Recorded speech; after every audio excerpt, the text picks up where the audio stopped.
Hey, I appreciate you watching Mondays with Mike. Stephanie and I were riding around with one of our grandchildren yesterday, and we took him to a place he had been, and he was actually like navigating us. He knew where we were going, but he had only ever been there from his parents' house.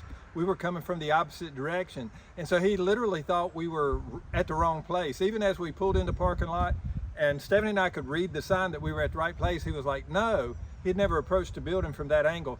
No, this is not right. And then we got around and he went, oh, this is the place. And it got me to thinking about how many times I've studied scripture through the years. Even this week, studying for a sermon that I delivered Sunday, I would read a passage, and all of a sudden it's something like I'd never seen before clicked.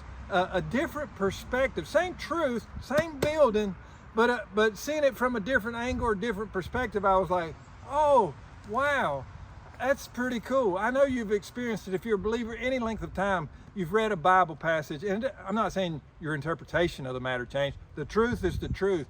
But as you approach it from a different angle, you see it in a different light, and you go, oh, wow, this is the same place, but from a different angle.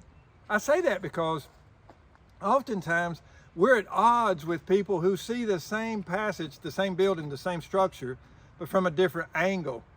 We all got the same truth, but their perspective is different than our perspective, and both parties think the other's wrong, when in reality, when we get to heaven, I don't know, I'm not saying the truth changes, but in reality, when we get to heaven, Jesus might say, you know what? They were just seeing it from a different perspective. Same truth, different perspective.